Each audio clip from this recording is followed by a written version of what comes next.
DEF CON is the biggest hacker convention of the year. It's a place where thousands of hackers come to hear talks, to demonstrate their newest hacks. It's actually a place that's so dangerous to be on the internet that they tell you to turn off the Wi-Fi and the Bluetooth on your phone. And they tell you not to use the ATMs too, because those could be hacked as well.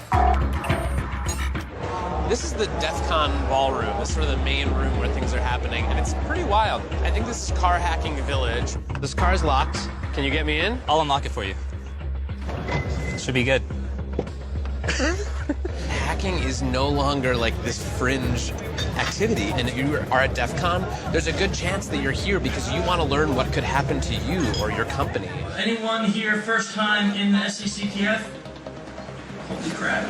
I invited Chris to hack me with his team, but they're going to hack me using social engineering, which is essentially hacking without any code. They just use a phone and an internet connection. We help people with human security issues by testing vulnerabilities for like a network test, but it's for the people network. We test those vulnerabilities, see where the holes are, and then help people learn so they can patch them.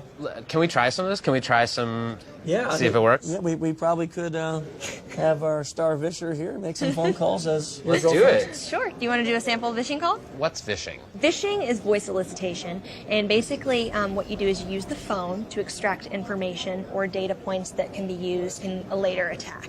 Let's do it. Who are you going to call? Maybe I'll call your cell phone provider Okay. and see if I can get them to give me your email address. I bet they're good. I bet they have my back. But yeah, go for it. I'm going to spoof from your number, so it's going to look like it's calling from you. Okay. Hi, I'm so sorry. Can you hear me okay? My baby, I'm sorry. My husband's like, we're about to apply for a loan and we just had a baby and he's like, get this done by today. So I'm so sorry. I can't call you back.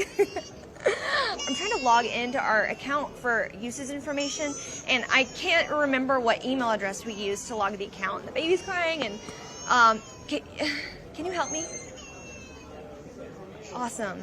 In just 30 seconds, gmail.com? Jessica gets my personal email address.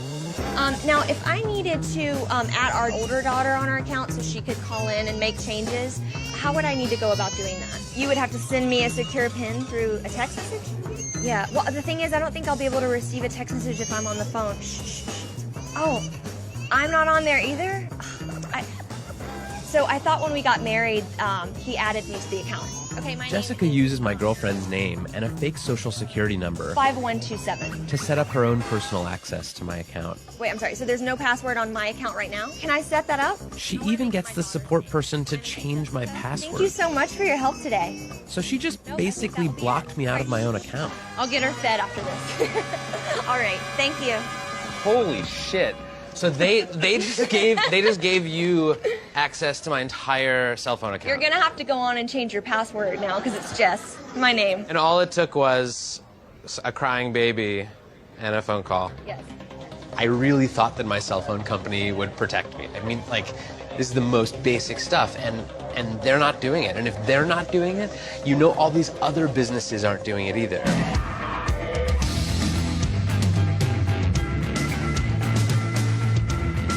Anyone with a phone and an internet connection can do social engineering. But I was curious, what can a hacker with serious coding skills do? Well, DEF CON is the world's biggest hacking convention. It's hacking everything. Hacking social, hacking hardware, hacking software, hacking various systems. I asked Dan Tentler, a well-known security researcher, to turn all of his firepower on me. I did get into quite a number of things that I found. So what were the first things you did? How did you start hacking me? I quickly found your Squarespace blog and had an idea. Basically what I did was created a bogus Squarespace site and sent an email to you, a phish asking you to go to this website, run this certificate installer. And I did it, because I'm an idiot. So once you ran that, it gave me access to your computer, and I created several fake pop-ups that looked like system pop-ups that would ask you for your credentials. You didn't even have to have my passwords. No, you gave them to me. I gave them to you. Yeah. So I stole your 1Password keychain. And 1Password is where I store all my other passwords. So effectively by... And your social security number and your Amex stuff and all your stock trading and bank information. I can send email to everyone in this room as you I am you right now if I want it to be. If my evilness is working correctly, it should actually be taking pictures of your desktop and pictures through your webcam every 2 minutes. And I have been watching you for about 2 days now. In coffee shops, at your mom's house, on a plane. Here's you editing stuff. There's you like. Oh my God! So nervous. this is literally every 2 minutes through my webcam. Yeah, through this guy. How badly could you have messed up my life? I could have made you homeless. I could have made you homeless and penniless. How? Like, How would you make me homeless? Like I have control of your digital life in its entirety. I have all your credentials. I have all your access to all your financial information, all your work information, all your personal information. I can pay people with your bank account or your Amex account. I am you. I can fully impersonate. Like, the only thing I couldn't doctor would be like your fingerprints. This is like as bad as it gets. It's ridiculous. Yeah, it's bad. So it turns out that Dan Tentler is very good at his job. I mean, he hacked the hell out of me. He got everything. I mean, frankly, I want to take my computer and throw it into the deepest part of the ocean, and I want to become a hermit, and I want to never touch a piece of technology again, because holy shit, that was everything. That was the keys to my entire life, and he just pulled them out of his pocket.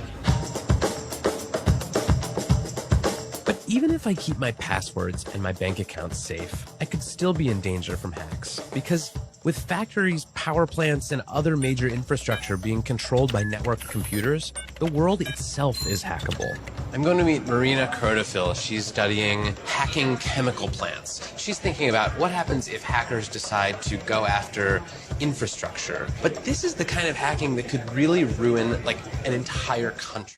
So let's just say like a nuclear power plant could have a big accident, and they think our machines just malfunctioned, our safeguards didn't work, but it's actually someone hacking. Yes, but the worst case scenario, if it will be incompetent or unskillful attacker who does not understand what he's breaking in, and that they will do something with a large or extensive collateral damage.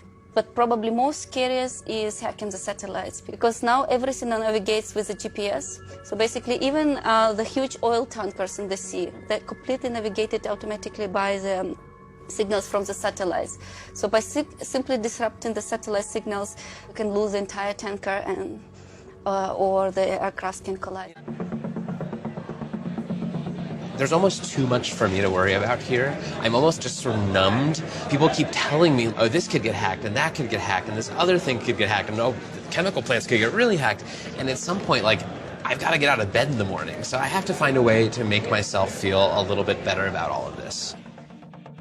So I'm meeting Morgan Marquis-Boire, a cybersecurity consultant and the director of security at First Look Media, for some advice on locking down my digital life.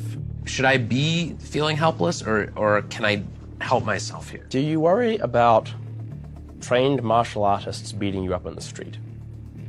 Not particularly. But you're aware that they exist. You're also aware that you probably couldn't do anything about it if one of them wanted to beat you up in the street. Probably not. Right? And I mean, you can actually possibly think about the danger that hacking poses to you right now in much the same terms. But the first step is actually thinking sanely about digital security, which most people don't do. So for instance, how do we protect our physical integrity? Maybe we don't walk down the dodgy alley at night, right? People who haven't spent any time thinking about digital security don't actually know what the dodgy alleys of the internet are. Like, should I click that link? You know, maybe I shouldn't install this software. And I thought I was pretty good. Like, I thought It's tough. But chances that a skilled black hat is deciding for no reason whatsoever to attack you, I mean, is actually reasonably small. Like, it sort of begs the question, why, right? You could hire security people to, look after your online life, but you probably don't need to do that. We used to think of hackers as being sort of fringe characters, but now when so much of our lives are lived on these connected devices, they're power brokers. They can make or break us. I'm trying to log into our account. They stole your 1Password keychain. I mean, they know more about this stuff than anyone, and that's a power that is going to become increasingly valuable. We need to know where our flaws are so that we can be safer. And I think the best thing to do is to enable them to help us rather than shoo them away. Do you guys have any of those little things that you put over the camera on your laptop?